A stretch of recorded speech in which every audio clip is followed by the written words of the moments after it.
Hello there and welcome back to the channel. Spring is certainly on its way and I know many of you have already been out there camping. We're surrounded by campsites and you can see people popping up left, right and centre. It's really good to see. I unfortunately have been under orders to get the garden finished, but there you go. I've also been doing other things. I've created this, but what is it and what is it for? Well, you'll have to wait a little bit longer to find out.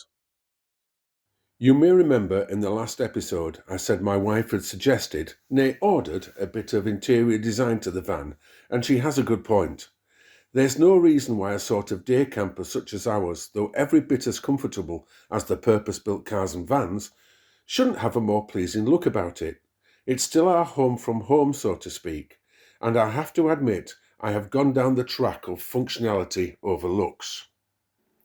I've already mentioned I had started to change a few things, beginning with a divider between the driving seats and the back. The original hanging beach blanket has now been replaced by a proper curtain track, which is now attached via the 3 holes I'd already made in the roof lining studs for the original hanging hooks.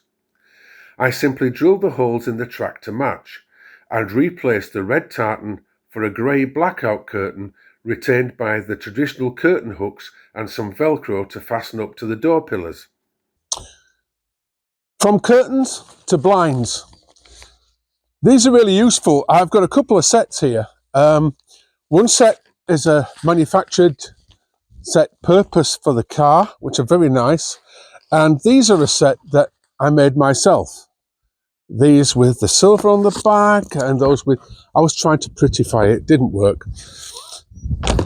Thing is, I really like these when they're on the inside, but I've got blacked out or tinted windows, and if I'm doing a stealth camp, it's a bit obvious. People do this all the time, and it's fine for people like myself with a van, but people with cars have no choice. They have to have these all the way around the windows to give themselves some privacy and to keep the light out. But it's dead obvious what you're doing. If you're parked up in a lay-by, everybody knows you're sleeping in your car. So when I made these have the black fabric. I understand the silver. The silver is to reflect the sunshine away on the morning, keep your car cool, that type of thing. And it's all part of the insulating properties of the blinds. But with that, when somebody comes up to my car, they can't see in. They have no idea that it's a blind. It just reflects all light and brilliant. I can get away with stealth camping in the back. Nobody knows I'm in the back sleeping. These are really good, but they're not very pretty on the other side, especially that one. These look very pretty on the inside, and especially since I'm supposed to be titivating the van up, smartening it up and making it a little bit more of a home from home. This works well. Whether I change that to a black, I don't know. Answers on a postcard, or in other words, let me know in the comments what you think would be best. These are reflective, but it doesn't work on a black tinted window anyhow. It just doesn't do a thing. I like the insulation. Obviously, that helps to keeping the van warm. But I think I ought to spray them black or cover in them Fablon. Let me know what you think. You may remember in the previous video I mentioned the interior lighting of the van. It's car lighting.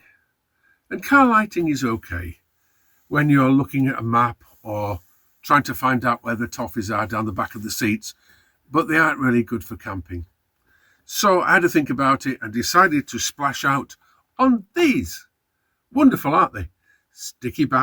Adhesive back rather, for sticking it to the ceiling, and simple push button action to switch them on and off. But they are really rubbish. Don't buy them. They're cheap and nasty, probably made in some back street in Taiwan. The adhesive was rubbish. I went down the road and they all fell off the roof. I've had to use sellotape to hold them all together. They rattle. No good at all. So I went down to the local shops, had a route around, and managed to buy these. They're made by Energizer, which sounds like a more reputable firm than whatever those things are, because they haven't even got a name on them. Like the others, if you press a button, the lights come on. Press the button again, the lights come off. They're really good. They're more solid. They don't rattle. The adhesive pads that they come with stick. I've been up and down rough roads around here and nothing's moved. You don't hear a noise from them. They aren't rattling away. And what's more, they come with a wonderful remote. So I can switch them on and off from the bed. Absolutely great. No problem at all. There we go. We've got different settings for the lighting so that I can actually dim them a little bit for if you're reading and you don't really want eye strain. And my wife thinks this is seedy, but they do change colour. How these work out in the back of the van with my upgrades, you'll find out in a bit. Well then, have you managed to work out what the devil this thing is and what's it for? Well, some time ago, I think it was the second video I made, which was all about creating this sleeper cassette. For those that haven't seen it and don't know, if you go back to vlog number 2 or video number 2, you'll see me building it. And the idea is to allow me to keep the car as a car, yet still provide me with a really good sleeping platform for my trips out. It was very well received and had some wonderful comments, and people have copied it and sent me photographs, which is even better. But one or two people did comment and say, wouldn't it be good if it was taller so that you could keep the rear seats in and fold the bed down over the rear seats? I have thought about it for a long while, and I think I've come up with a reasonable solution, which is this. This sits underneath the sleeper cassette and concertinas out and locks in position.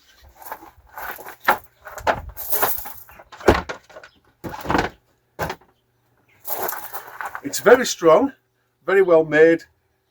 Trust me, it isn't going to collapse. And it does give you more storage. The plans for this riser and for the sleeper cassette, I will be at some point drawing out and putting out on the Facebook page. Meanwhile, please continue with your comments and suggestions. I'll do my best. In the future, these videos won't all be about me building things. It will be about the trips I take and the people I meet and the places I go. So I hope you'll enjoy those too.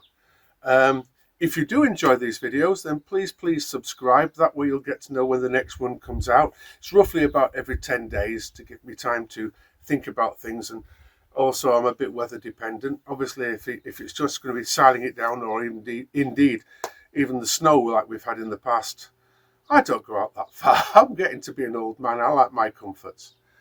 Anyhow, we'll be finishing off today with pictures of the back of the van jazzed up. So I hope you like those. There's even some special lighting. So please, thank you once again for watching, and I'll see you again soon. Bye for now.